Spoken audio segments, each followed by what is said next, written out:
Welcome to your 10th week and we are back to work. You're going to have another assigned reading. This chapter is going to be on journalism in the digital age. And we're going to focus on some of the opportunities and challenges of writing in digital spaces from a journalistic perspective.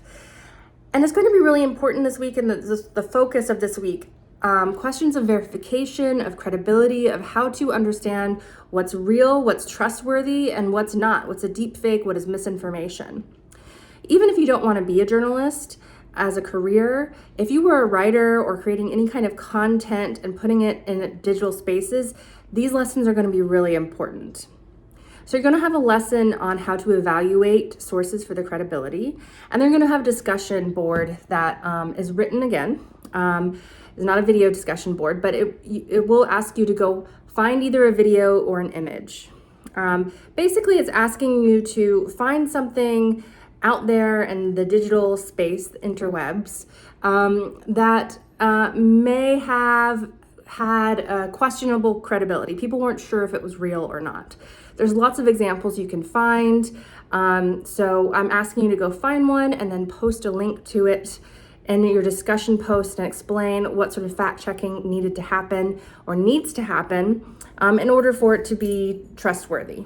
I've provided an example in the instructions for the discussion post of a video that was a woman in Myanmar who she used to regularly post videos on social media of her dancing. And in one of the videos, she caught a coup, a military coup happening behind her in the background. And people were sort of incredulous. It sort of sent the internet into a flurry trying to figure out, is this a real video or not? How can she not tell that there's tanks going by her in the background? But through some journalistic digging, things like triangulating the weather of that day and where the shadows fell and doing things to verify her social media account, they figured out that, yeah, it is actually trustworthy. It's just kind of strange and incredible that she caught this behind her. So I want you to find an example of something like that for your discussion board. Again, same rules apply. Your original post is worth 5 points. Reply to one person, 4 points. For the full 10 points, you need to reply to 2 or more people.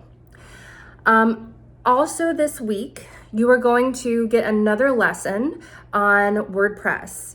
This is for your group project, setting up a website. You do not have to use WordPress, but my lessons that will guide you through each week setting up a website and my expectations for it are using WordPress, the online free software, as my instructional tool. So I recommend using it. This week, we're going to go through how to set up themes on WordPress, which is going to basically be the visual layout that you choose, the design, the overall aesthetic, and that'll add some consistency and visual organization to your website. It'll give each page its sort of specific look, your stories, their specific look.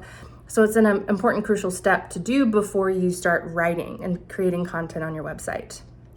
Also this week, I'm going to assign your next assignment. So make sure you read over that. I'm going to also post a video explaining it within that assignment.